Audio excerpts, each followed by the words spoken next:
రంగారెడ్డి జిల్లా యాచారం మండలంలోని మెడిపల్లి గ్రామం నుండి సిరికొండ వెళ్లే దారిలో రోడ్డు విస్తరణ పనులు ప్రారంభించారు. ఇందులో భాగంగా పరిధిలోకి రాని 4 సంవత్సరాల చెట్లను జేసీబీతో తొలగించిన కాంట్రాక్టర్ వారిపైన చర్యలు తీసుకోవాలని సామాజిక కార్యకర్త రవీందర్ గుప్తా మరియు గ్రామస్తులు ప్రభుత్వాన్ని కోరారు.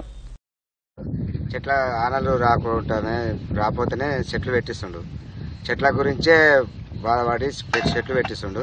రోడ్డు పైన ఉన్న చెట్లు మొత్తం పీకి మట్టి పోసిండు. ఆ చెట్లు కఠిన చర్య తీసుకుని ఆ చెట్లు పెట్టిపియాలి. లేకుండా చిలకలు ఉన్న చెట్లే పీకి పిచ్చిండు. పీకి పిచ్చి మట్టి రోడ్డు కోపించిండు.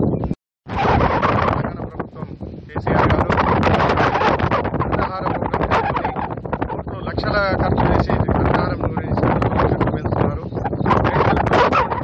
కార్యక్రమంలో రోడ్డు పరిధిలో లేకున్నా కూడా వాళ్ళకి అవసరం లేదు. ఇది అన్ని చెట్లను సుమారు 4 సంవత్సరాలకెళ్ళి వాటర్ డిపార్ట్మెంట్ వాళ్ళు చెట్లని 4 సంవత్సరాలకెళ్ళి కూడా పెంచడం జరిగింది.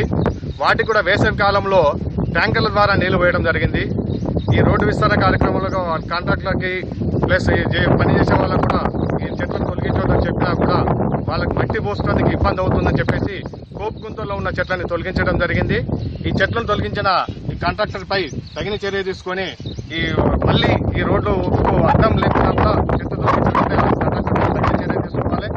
వాళ్ళ ద్వారానే ఈ చెట్లు మళ్ళీ 4 ఏళ్ళు కాదు 15 అయినా కూడా వాళ్ళు పెద్దగంత వరకు కూడా వాళ్ళపై చర్య తీసుకొని వాళ్ళు పెట్టించి వాళ్ళ పూర్తి బాధ్యత తీసుకోవాల్సిందిగా మేడిపల్లి ద్వారా మేము కోరుతున్నాం సార్.